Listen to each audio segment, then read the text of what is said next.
He walked into that courtroom in handcuffs, but with the confidence of someone who still believed truth could win. The judge laughed before he even spoke. The prosecutor smirked, and the crowd whispered like the verdict was already written. To them, Marcus Williams wasn't a student, a scholar, or a dreamer. He was just another black kid on trial in America. What they didn't know was at the moment he opened his mouth, everything would change. Because sometimes the system underestimates the very mind it tries to destroy. But what the judge didn't see coming was that Marcus wasn't there to beg for mercy. He was there to make history. Before the courtroom, before the headlines and humiliation, Marcus Williams was just a kid who believed in hard work and hope. At 18, he'd done everything right, top of his class, accepted to Harvard on a full scholarship, and determined to become a civil rights attorney. His mother, Patricia, worked endless shifts as a nurse to make sure her son had what she never did, a chance to rise above their East Baltimore neighborhood. Every evening after his library shift, Marcus walked home past the same cracked sidewalks and flickering streetlights, his backpack full of law books and dreams bigger than the city around him. To the world, he was proof that success could grow from struggle. To his mother, he was the future she'd built with her own tired hands. But dreams don't protect you from suspicion, and in a world that sees color before character, even brilliance can look like guilt under blue lights. He thought he was walking home that night. He didn't know he was walking straight into a nightmare. The blue lights painted Marcus's world in panic. He turned slowly, hands raised, his backpack still hanging from one shoulder. The officer's eyes held no curiosity, only assumption. "You fit the description," he said before Marcus could even speak. Within minutes, another squad car pulled up, sirens wailing through the humid Baltimore air. A store clerk pointed a trembling finger from across the street, shouting, "That's him." Marcus's heart dropped. He recognized a man, Jimmy Davis, the same store owner whose daughter he'd helped fill out college applications. He tried to explain, tried to tell him about the library security cameras, the timestamps, the witnesses, but his words were swallowed by the clink of metal handcuffs, snapping around his wrists. In that moment, his dreams collapsed like glass underfoot. The headlines the next morning didn't mention his perfect GPA or Harvard acceptance. They just said, "Local teen arrested in armed robbery." Inside the holding cell, the air smelled of sweat and hopelessness. The system didn't care about his story. It already had one written for him. His court-appointed lawyer, worn down by years of lost causes, barely glanced up as he told Marcus to take a plea deal. 18 months, he said. Be grateful. But Marcus couldn't plead guilty to a lie.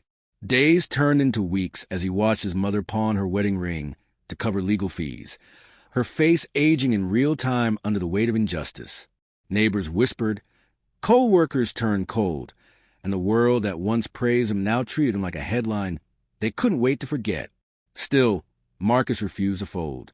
He spent nights studying court precedents by flashlight, discovering something that gave him back a spark of hope, the right to represent himself. He read case after case, learning every clause, every loophole, every word that could turn the system's weapon against itself. When he finally told his lawyer he was taking over his own defense, the man laughed, called him naive, and walked out. But Marcus didn't flinch. He'd been underestimated his whole life. Now, he was betting his future on the one thing they could never take, his mind. As he stood before the mirror in that cheap courthouse suit, adjusting the tie his mother bought from a thrift store, he didn't see a criminal. He saw a fighter, one the system had tried to silence but accidentally sharpened instead. The next morning, as Judge Morrison entered the courtroom, Marcus took a deep breath, ready to face the people who had already decided his fate. But what he was about to reveal would turn that courtroom upside down and force everyone to question what justice really looks like. The courtroom felt like a furnace, silent, suffocating, and waiting to consume him.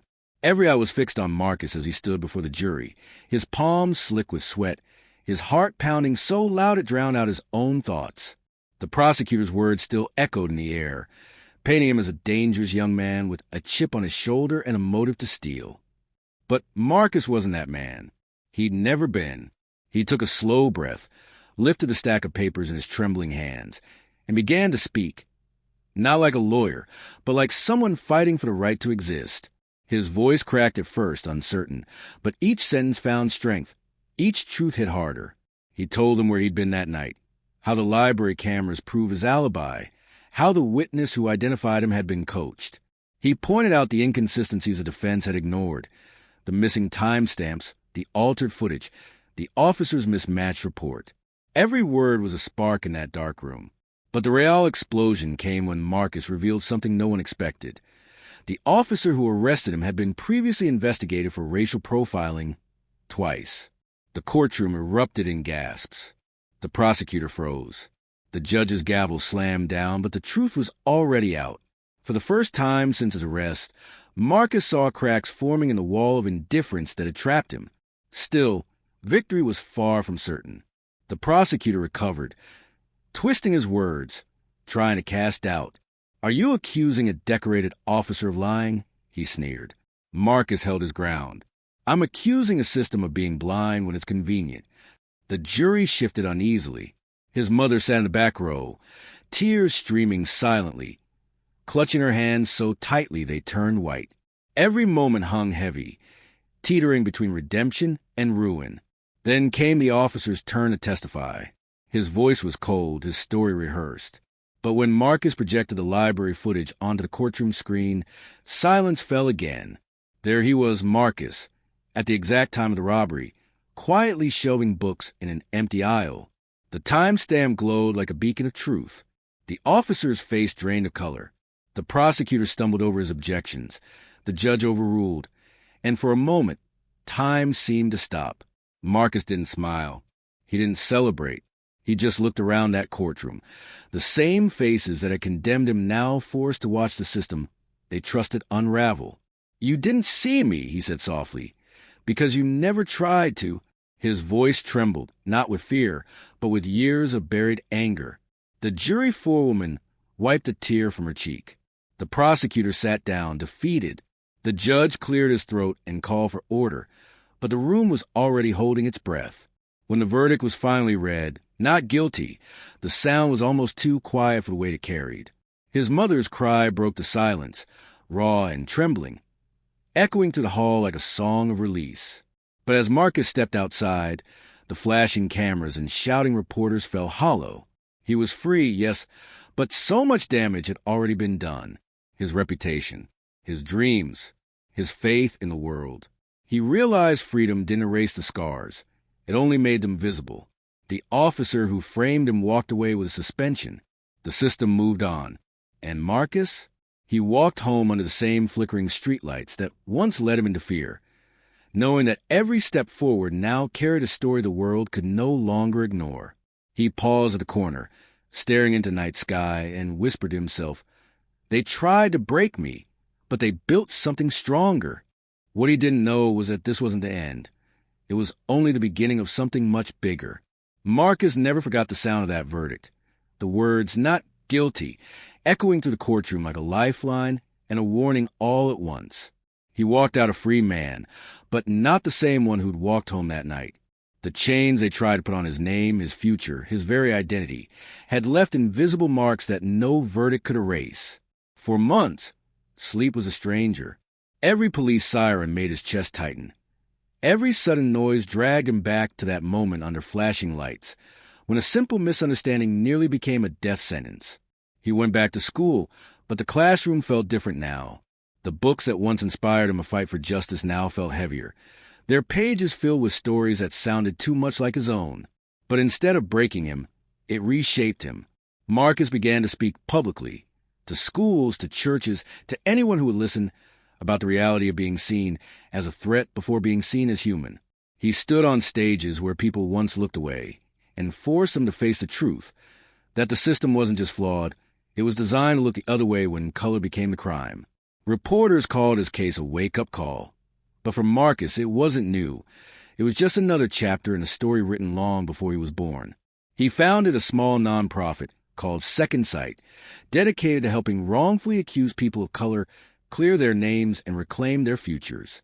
At first, it was just him and his mother in a borrowed church basement with a second-hand printer and faith that wouldn't quit. Within a year, they'd helped 3 men walk free. Each time he watched one of them step out of prison, Marcus saw the reflection of who he could have been, a reminder that his survival came with responsibility. He once dreamed of being a lawyer, to make his mother proud. Now, he dreamed of being the kind of man who made the world listen. Yet, even in victory, the wounds lingered. Some people still crossed the street when he walked by. Some still whispered his name like it belonged in a headline. Racism doesn't fade when the case is closed. It just changes its shape. It hides in silence, in policies, in stares that last a second too long. And still, Marcus kept going, because he understood now, his story wasn't just about injustice. It was about endurance. It was about what happens when a system built on fear meets a soul that refuses to surrender. His mother once told him, the hardest part of surviving isn't proving them wrong. It's choosing to keep believing in right. And that's exactly what he did.